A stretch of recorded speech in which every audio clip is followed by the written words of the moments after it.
from Earth Classic Game Room broadcasts from the Intergalactic Space Arcade on its never-ending mission to review everything.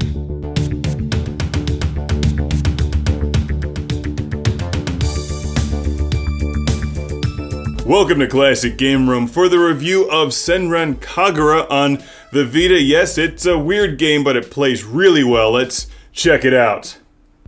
Bust some ninja moves. Struggle to stay clothed, as damage tears through every outfit. Oh, Japan.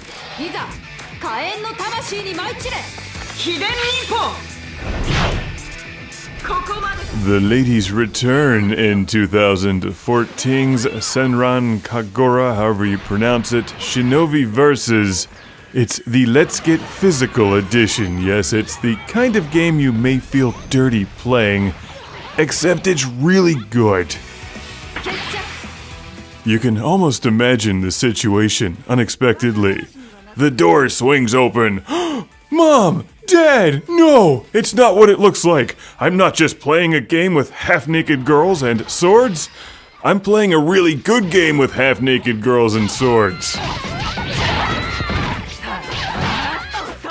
And then your parents slowly close the door and back away. And then run down the hallway shouting, EDF! EDF! I made that part up. But not the part about it being a good game, that is true. The art design is weird and perverted, yes, but the gameplay is stunning in Senran Kagura on the Vita. This is very similar to the Senran Kagura game I reviewed for the PlayStation 4 a couple months ago. It's not quite as fancy, you don't knock the enemy's clothes off one by one. Yeah. But like the PS4 one, you start out with a bunch of ninjas. In fact, you choose a school. Why are they always in school? Did Japanese ever graduate?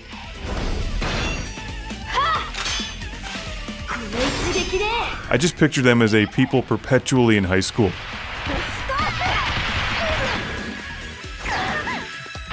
Make that junior high.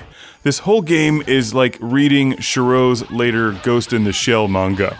I think it was the second one, which was basically a non-stop collection of panty shots.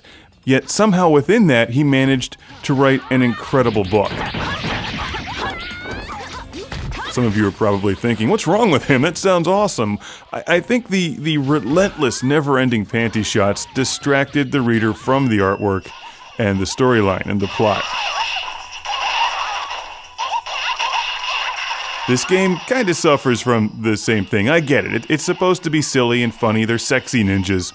But the never-ending, non-stop close-ups of bouncing breasts and panty shots really mask the fact that Senran Kagura is a good game. It looks like Dead or Alive Extreme, but it plays like a more complex, more interesting Dynasty Warriors. But I don't think you can win sexy lingerie in Dynasty Warriors. If you don't have a sense of humor about this one, or if you find this offensive, just avoid it altogether. I feel like the developers should just hand themselves their own restraining orders. You can quickly skip past all of the cheeky cutscenes because eventually they just start to get annoying. Some of them are too long anyway and disrupt the flow of the game, but basically what you do is you enter each battle as one of your sexy, top-heavy ninjas. And while there is a storyline, I just skipped right through it. You start out with a bunch of girls in one school and then play through the entire campaign and then play a bunch of girls in the other school. Each girl also has her own individual missions, and you may want to play them first because you'll want them to level up as quickly as possible. That makes the main storyline missions a bit easier. But you go into each battle and fight, and keep a close eye on your health bar at the bottom of the screen. Because if that depletes, you lose, but you can also transform into like Super Ninja mode. They have two modes. I forget what it's called. It doesn't matter. It doesn't matter what it's called. They either change outfits or just shed clothing or or both, really. They go through this euphoric transformation or something. Like, they should make the Transformers sound. Where does her trailer go?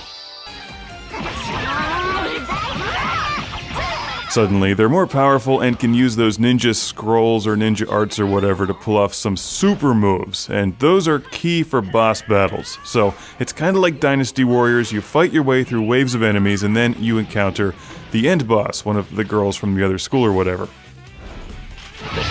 For the most part, it's a bright, colorful game, the environments look nice, and the character designs, the outfits, especially on the enemies, are actually pretty interesting. Also, if you've enjoyed the PlayStation 4 version, this one is different enough to be worth an additional purchase. They're not the same game. They're similar, but they're not the same game. So if you like the Senran Kagura series, and really there is a lot to like here, this is a terrific buy, and like I said, it's one of the best games on the Vita. It plays well, it looks good. This has infinite replay value, loads of storyline missions and character-specific missions, and there's even some multiplayer options as well. And on that note, I've got a super-duper, top-heavy, ninja-sized thank you going all the way to, hopefully I pronounce your name right, Aria from El Paso, Texas. Thank you for sending Senran Kagura and a bunch of other games, which I'll be getting to in 2017, to the show, as we shout EDF and fight Space Bees. It's a tough game at times. There's more strategy required to play well than may be apparent at first.